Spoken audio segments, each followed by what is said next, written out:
विक्रम और बेताल की कहानी भाग 2। राजा विक्रमादित्य ने बेताल को फिर से पेड़ से उतारा और अपने कंधे पर डाल लिया। बेताल ने कहा, राजन, तुम कितने दृढ़ संकल्प वाले हो। चलो समय बर्बाद न करते हुए मेरी अगली कहानी सुनो। तीसरी कहानी। एक समय की बात है, अवध राज्य में राजा धर्मसेन का शासन था। उनके राज्य में एक व्यापारी था जिसका नाम धर्मनाथ था। धर्मनाथ के 3 बेटे थे, शील, बुद्धि और धर्म। तीनों अपने अपने तरीके से गुणी और कुशल थे। एक दिन धर्मनाथ का निधन हो गया। उनके तीनों बेटों ने पिता के व्यापार को संभालने का निश्चय किया। उन्होंने अपने व्यापार को 3 भागों में बांट लिया और अलग अलग शहरों में जाकर काम शुरू किया। समय बीतता गया और तीनों भाइयों ने अपने अपने तरीकों से व्यापार को बढ़ाया। शील ने व्यापार में अपने अच्छे व्यवहार और ईमानदारी से बड़ी सफलता पाई। बुद्धि ने अपनी चतुराई और योजनाओं से बहुत धन अर्जित किया। धर्म ने अपने काम में निष्ठा और धार्मिकता का पालन किया, जिससे लोग उसकी बहुत इज्जत करने लगे। एक दिन तीनों भाई अपने पिता के कर्मों का पुण्य फल लेने के लिए एक साथ मिले। वे सोचने लगे कि पिता के व्यापार को सबसे अच्छी तरह से कौन संभाल रहा है। तीनों में विवाद होने लगा। बेताल ने राजा विक्रम से पूछा, अब आप ही बताइए राजन, इन तीनों भाइयों में से कौन सबसे बड़ा है और पिता के व्यापार को संभालने का असली अधिकारी है। राजा विक्रम ने गहराई से सोचते हुए उत्तर दिया, इन तीनों में से धर्म सबसे बड़ा है और असली अधिकारी है। क्योंकि धन और सफलता तो समय के साथ मिलते जुलते रहते हैं, लेकिन धर्म के कामों से इंसान की प्रतिष्ठा और आत्मिक शांति मिलती है। वह अपने पिता के व्यापार को न केवल धन कमाने का साधन समझता है, बल्कि इसे लोगों की सेवा का माध्यम भी बनाता है। इसलिए वही असली अधिकारी है। राजा का उत्तर सुनते ही बेताल जोर से हंसा और बोला, राजन, तुम्हारा उत्तर सही है, लेकिन तुमने फिर से मेरी शर्त तोड़ दी।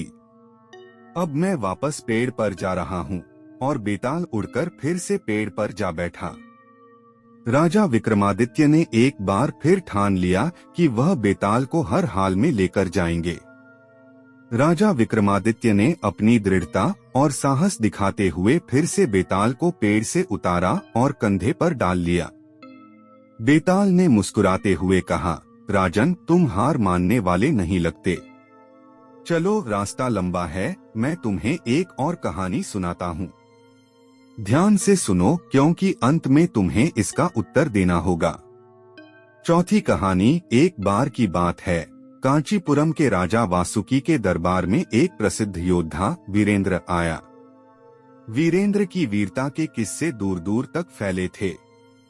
राजा वासुकी ने उसकी बहादुरी से प्रभावित होकर उसे अपनी सेना का सेनापति बना दिया। वीरेंद्र के पास एक सुंदर पत्नी थी, जिसका नाम रूपमंजरी था। रूपमंजरी न केवल सुंदर थी, बल्कि अत्यंत बुद्धिमान और गुणवान भी थी। वीरेंद्र अपनी पत्नी से अत्यधिक प्रेम करता था। एक दिन राजा ने वीरेंद्र को दुश्मनों के साथ युद्ध करने भेजा।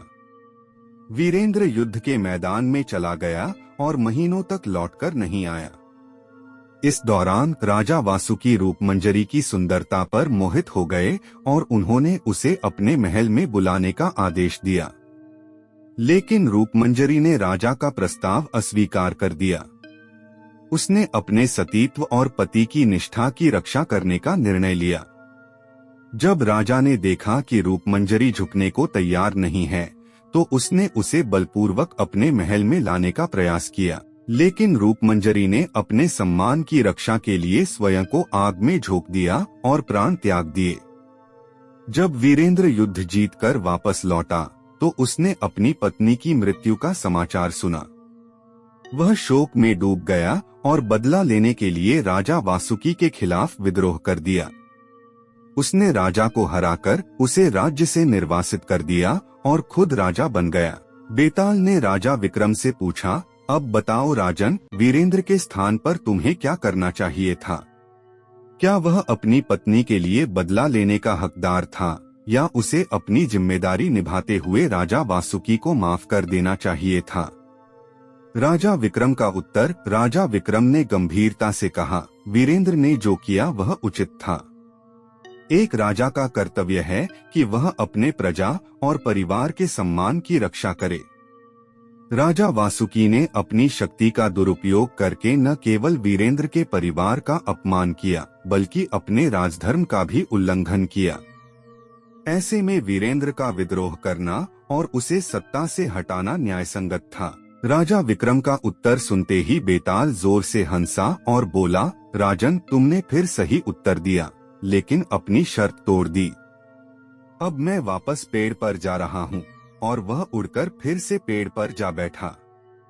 राजा विक्रमादित्य ने एक बार फिर दृढ़ निश्चय किया कि वह बेताल को हर हाल में लेकर जाएंगे।